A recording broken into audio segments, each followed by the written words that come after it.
1장 왜 데드리프트냐? 3대 운동 중에서 가장 실생활과 밀접한 관련이 있는 움직임 패턴이다. 벤치프레스나 백스쿼트를 일상생활에서 쓰진 않지 않습니까? 뭐 예를 들어 갑자기 자다가 건물이 무너져서 그걸 밀어내야 되지 않는 이상 벤치프레스 같은 패턴은 쓸 일이 없고, 그리고 백스쿼트도 뭐 벌칙 받거나 뭐 조카 비행기 태워주거나 이러는 거 아니면은 쓸 일이 많이 없습니다. 하지만 데드리프트의 경우에는 우리가 물건을 들거나 숙이는 동작에서 고관절, 그러니까 힙힌지 패턴을 주력으로 쓰는 운동이기 때문에 실생활과 굉장히 큰 연관이 있고, 또 하나는 우리가 근골격적으로 문제가 되는 큰 이유 중에 하나가 좌식 생활이지 않습니까?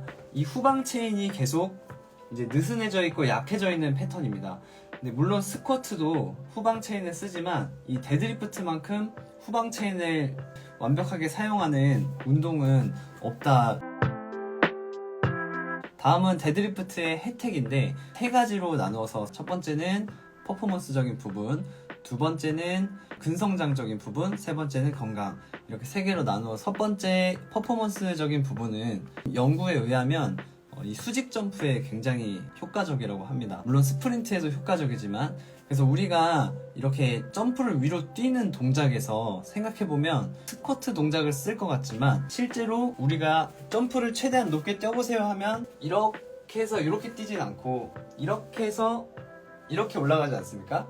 이제 20대 성인 남성을 대상으로 이제 10주간 데드리프트 운동 프로그램만 진행을 했을 때 7.4%까지 점프력이 증가했다고 합니다. 그래서 뭐 체대 입시를 하시는 분이라던가 아니면 점프력을 높여야 되시는 분들이 있다면 이 데드리프트 같은 경우는 이제 필수적으로 거의 해주시면 좋은 운동이다라고 보시면 되고요. 그리고 제가 릴스 중에서도 그 데드리프트 스탠스를 설정할 때 가장 좋은 스탠스는 우리가 점프를 가장 세게 뛰려고 할 때 몸에서 세팅하는 그 스탠스의 세팅 값이다 라는 릴스 내용이 있었어요. 그래서 우리가 점프를 할 때 쓰는 패턴과 그만큼 유사하다라는 겁니다. 그리고 스프린트에도 굉장히 효과적이라고 하는데, 그 이유는 이제 단거리 달리기에서는 주로 속근을 쓰고 그 다음에 햄스트링과 힙 근육을 주로 쓰게 되는데, 데드리프트가 속근의 굉장히 발달을 위한 좋은 운동이고, 두 번째로 힙과 햄스트링이 메인시 되는 운동이기 때문입니다. 두 번째는 중추신경계라고 그러죠. CNS라고 하는데, 중추신경계를 굉장히 효과적으로 강화시킬 수 있는 운동이다라는 겁니다. 우리 몸에서 중추신경계는 근육의 수축 이완을 담당하는 거라고 생각을 하시면 되는데, 신경은 보통 이제 전기선이라고 표현하지 않습니까? 인형 중에 말하는 인형 있잖아요. 말하는 인형. 건전지가 막 빵빵할 때는 이렇게 누르면 이제 하이 이렇게 하는 인형이 있다고 쳐볼게요. 그럼 그 건전지가 이제 점점 닳아가지고 약해졌어요. 그러면 삑 눌러도 힘없이 하이 이러고 나중에는 공포영화처럼 하이 뭐 이러지 않습니까? 그것처럼 이 출력이 바탕이 되어야 이제 힘을 강하게 쓸 수가 있는데, 이 데드리프트를 하는 것 자체만으로 그 출력을 강하게 할 수 있는 효과가 있다라는 겁니다. 물론 다른 운동들도 그 출력에 대한 효과가 있지만 데드리프트가 그 중에서도 유난히 중추신경계를 효과적으로 강력하게 강화시켜서 이제 신경학적 적응을 만든다. CNS가 강화가 되면, 중추신경계가 강화가 되면 출력 자체가 높아지는 거기 때문에 데드리프트 뿐만 아니라 스쿼트나 다른 리프팅도 도움을 받을 수 있습니다. 그러니까 힘 자체가 좋아지는 거죠. 악력도 마찬가지고요. 신기하지 않습니까?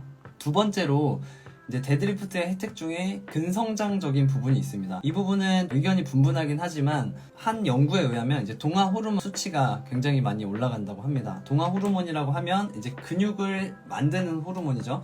그래서 이 주요 호르몬이 이제 테스토스테론하고 HGH라 그래가지고 그 두 가지가 유의하게 증가했다고 하는데, 스트롱맨이나 리프팅을 훈련받은 사람들을 대상으로 한 훈련에서는 74에서 136%까지 테스토스테론이 증가하는 걸 볼 수 있었다고 합니다. 약간 뭐 요즘 좀 활력이 좀 떨어지시거나 이제 남자로서 약 그런 우울감이 좀 있다 할 때는 이제 데드리프트를 뽑기를 좀 추천을 해드립니다. 자, 이제 세 번째로 이제 건강적인 측면입니다. 제일 중요한 부분이 운동 지도자로서 제일 많이 다루는 부분이기 때문에, 첫 번째는 이제 골밀도 향상입니다. 근데 골밀도가 그냥 골밀도가 아니라 우리가 골다공증으로 인해서 가장 문제가 되는 부위가 고관절하고 척추이지 않습니까? 데드리프트라는 운동은 고관절과 척추를 이제 특별히 골밀도를 강화시키는 좋은 스트레스를 줄 수 있는 운동이라고 합니다. 리프터들을 대상으로 24주간 실험을 했는데 주 3회씩 데드리프트를 했다고 해요. 척추의 골밀도를 확인해 봤더니 후 전방 척추가 최대 2.3%, 측면 척추가 7.3%, 마지막으로 대퇴골 경부, 대퇴골이 있으면 제일 골절이 많이 나는 그 목 부분 있죠? 거기가 4.3%까지 증가했다고 합니다.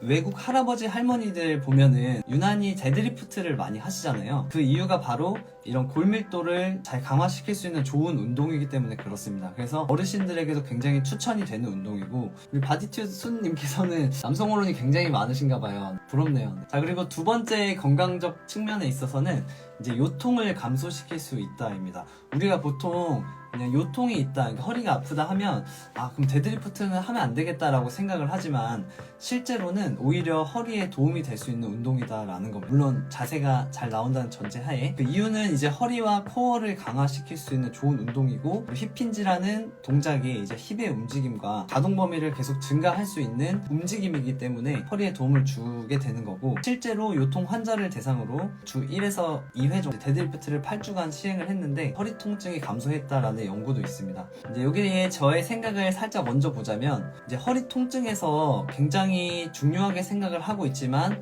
많이 간과되는 부분이 이제 내회전의 능력이거든요. 내회전이 그냥 내회전이 중요한 게 아니라 고관절이 내회전이 이렇게 되면 당연히 골반이 이렇게 앞으로 좁아지지 않겠습니까? 그러면 여기가 이렇게 좁아지면 여기에 보이면 이제 이 뒤에 있는 공간이 넓어집니다. 이 넓어진 공간으로 이 천골이라는 뼈가 이렇게 앞으로 앞끄덕임이라는 동작을 만들 수가 있는데, 이 동작이 잘 나와줘야 허리가 안전하거든요. 여기 척추가 이렇게 있다고 치면 허리를 숙일 때 얘가 같이 꼬리뼈 쪽이 같이 이렇게 돌아주면 이렇게 안전하게 같이 돌겠지만, 얘가 가만히 꽉 껴있고 척추만 숙여야 된다면 이 허리 쪽에서 움직임이 많이 나오지 않겠습니까? 그러면서 이제 허리가 많이 손상이 되게 되는데, 이런 힙힌지라는 움직임을 많이 쓰면 쓸수록 골반의 움직임, 내회전의 움직임, 그리고 이 천골의 움직임이 좋아지면서 허리 통증에도 도움이 많이 될 수 있다고 생각을 합니다. 자, 3장은 이제 데드리프트의 종류와 장단점 다루어 보도록 할 텐데요. 데드리프트가 대표적으로 컨벤셔널이 있고, 그 다음에 루마니안 데드리프트, 스티프 데드리프트, 그 다음 스모 데드리프트, 트랩바로 하는 트랩바 데드리프트가 있습니다. 이 데드리프트 장단점을 한번 얘기를 해볼 텐데, 먼저 컨벤셔널 데드리프트와 루마니안 혹은 스티프 데드리프트의 가장 큰 차이점은 시작점이 다르다는 겁니다. 컨벤셔널 데드리프트는 이 바닥, 이 4점이라고 하는 데드 포인트에서 시작을 해서 뽑아 올리는 게 이제 컨벤셔널 데드리프트의 특징이고, 그 다음 두 번째로 루마니안이나 스티프 데드리프트는 이 서 있는 자세에서 천천히 내려가는 신장성 수축에 포커스를 맞춘 운동이다라고 생각하시면은 조금 컨셉을 나누기가 좋으실 것 같고, 장단점이라면 컨벤셔널 데드리프트에 비해서는 그래도 비교적 좀 국소적으로 쓰일 수 있다라는 거고, 장점으로는 컨벤셔널 데드리프트보다는 이제 힙힌지 패턴을 조금 더 쉽게 인지할 수 있다라는 겁니다. 그리고 두 번째는 이제 스모 데드리프트랑 트랩바 데드리프트인데, 제가 이 두 가지를 묶은 이유는 척추의 각도 때문에 있습니다. 물론 두 개가 많이 다른 운동이지만 스모 데드리프트 같은 경우는 이제 다리가 굉장히 넓죠. 수모 선수처럼 다리를 넓게 해서 한다 그래서 내전근이 늘어나기 때문에 더 강조가 되고, 아무래도 다리가 넓다 보니까 바닥을 찢는 힘을 써야 돼서 무릎, 그러니까 대퇴를 컨벤셔널 데드리프트에 비해서 조금 더 많이 쓰는 경향이 있습니다. 하지만 상대적으로 상체가 더 세워지기 때문에 이제 아무래도 허리에는 조금 더 안전할 수 있다. 두 번째로 트랩바 같은 경우는 육각형으로 생긴 바 안에 들어가서 그 바 안에서 이제 데드리프트를 하는 동작이죠. 이거 같은 경우는 모멘텀을 효과적으로 줄일 수 있기 때문에 허리에도 부담이 훨씬 덜하고, 하지만 이제 대퇴의 개입이 커지고, 그래서 컨벤셔널 데드리프트랑 트랩바 데드리프트를 비교했을 때는 압도적으로 트랩바를 이용했을 때 좀 더 무게를 많이 들 수 있다고 합니다. 근데 스모 같은 경우는 반반이라고 해요. 왜냐면은 이제 주력으로 쓰는 근육이 조금 달라지기 때문에 스모를 더 잘 드시는 분도 있고 컨벤셔널을 더 잘 드시는 분도 있고 그런 것 같습니다. 이건 약간 체형이나 강점의 문제라고 생각이 듭니다. 그리고 이 두 가지의 데드리프트 장점은, 허리가 좀 안 좋으신 분들은 데드리프트를 권할 때 허리 손상이 있으시거나, 그러니까 허리가 지금 굉장히 취약하신 분들, 굴곡 자체가 나오면 안 되는 분들은 굳이 데드리프트를 해야겠다면 이런 스모나 트랩바 데드리프트를 권장하는 게 더 좋겠다. 단점 같은 경우는 어떻게 보면 좀 낭만이 없죠. 그래서 저는 컨벤셔널을 하겠다라는 게 결론입니다. 4장으로 넘어가 보겠습니다. 데드리프트 자세 팁인데 힙힌지죠. 이제 힙힌지 모션에 대해서 조금 다뤄보고 리프팅에 대한 부분을 좀 다뤄보겠습니다. 먼저 힙힌지 패턴을 이해하시려면 우리가 힙힌지를 할 때 왜 내 회전이 중요하냐, 왜 내 회전이 중요하냐라고 물어보신다면 대퇴골은 없어가지고 이 핸드크림으로 대체하겠습니다. 이렇게 들어가 있죠. 근데 이 뼈를 보면 이 골두가 들어가는 관절와가 옆으로 붙어있는 게 아니라 전 하방으로 붙어있는 거를 보실 수가 있습니다. 그래서 약간 대각선으로 꼽혀있는 거죠. 이렇게 밑에 쪽 대각선으로. 대각선 아래로 꼽혀있다는 전제하에 지금은 골반이 앞을 보고 있지만 제가 힙힌지를 했어요. 이렇게 왔다면 지금 앞을 보고 있는 게 아니라 옆을 보고 있죠. 이런 회전의 움직임이 필요하다, 이거 하나랑 그 다음에 아까 말씀드린 것처럼 앞쪽이 좁아져야 뒤쪽이 넓어지니까 이 넓어진 틈 사이로 이 천골이 움직일 수 있다. 이 두 가지인 겁니다. 이 두 가지만 잘 기억하시면 이 내회전이 왜 중요한지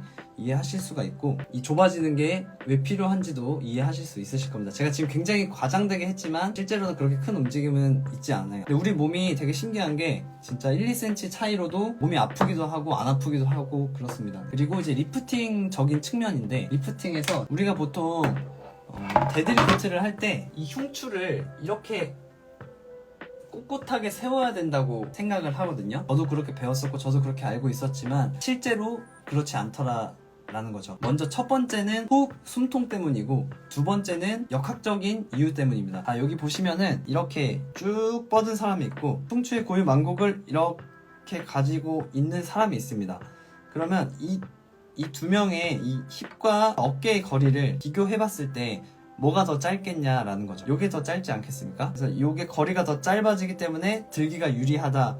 첫 번째가 이거고, 그 다음 팔을 어깨 선상에 두는 게 아니고 몸을 더 앞으로 가져와서 어깨 안으로 넣어야 모멘텀이 짧아지면서 리프팅에 유리해진다 라는 두 가지가 있습니다. 이거를 합쳐보면 이 자세에서 척추를 피는 순간 척추가 일직선이 되면서 이 거리가 멀어지는 거고, 척추의 고유 만곡을 유지했을 때에는 이 거리가 더 짧아지면서 들기가 유리하다.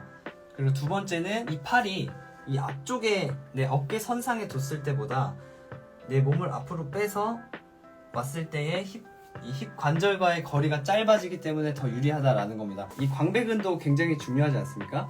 근데 이 팔이 어깨 선상에 있는 것보다 이 안으로 들어가면 이 광배근을 쓰기가 훨씬 더 유리해집니다. 흉추를 신전하는 동작보다는 이 앞으로 와서 이 등을 조여주는, 이 광배근을 수축해주는 이 동작에 더 집중을 해주시고, 호흡 또한 이게 지금 제가 몸을 그려놨는데 좀 잘 그리지 않았습니까? 네, 여기 이렇게 가슴이 열려 있으면 흉추를 신전하기 위해서 가슴을 열면 얘는 신전될지 모르겠지만 여기가 열리면서 이 안에 있는 이너코어 박스가 찌그러지게 됩니다. 그러면 여기는 좁아지고 여기는 넓어지겠죠. 그러면서 이 안에 있는 코어 근육을 효율적으로 쓸 수가 없습니다. 그래서 이 등의 흉추의 만곡을 그대로 유지한 상태에서 오히려 이 아랫배 쪽을 살짝 당겨 올리고 여기도 살짝 닫아줘서 이 네모가 아주 이쁘게 만들어졌을 때 이 코어가 아주 효과적으로 활성이 될 수 있다는 거죠. 그래서 이 리프팅을 하실 때는 이 상태에서 먼저 피지 마시고 저희가 추천하는 방법은 숨을 뱉으셔서 이 심부코어를 활성화 시켜주신 상태로 그대로 어깨만 이 광배근으로 팔만 이렇게 눌러주시는 겁니다. 이렇게. 그러면은 흉추 만곡도 유지되고 복부도 잡혀있고 그리고 모멘텀도 짧아지면서 리프팅에 훨씬 유리하다는 거죠. 이거를 한번 내일 해보시면은 적어도 한 5kg 정도는 그 기존 자세가 흉추를 신전하는 자세이셨다면 늘 수 있다고 저는 확신할 수 있습니다. 대신에 주의하실 점은 흉추의 만곡이라는 게 뭐 예를 들어 플랫백 같은 이제 일자 등을 갖고 계신 분들이 이런 흉추의 만곡을 억지로 만들려고 하시면은 여기는 평평한데 여기 중부에서만 등이 톡 튀어나오는 현상이 나오거든요. 이런 건 굉장히 위험한 겁니다. 그래서 이런 걸 얘기하는 게 아니라 이제 척추의 중립의 자세를 잘 가지고 있다는 전제하에 고유의 만곡된 상태에서 숨을 잘 채워서 리프팅을 해주시라라는 거죠. 후기를 남겨주세요. 네. 그게 저의 유일한 바람입니다.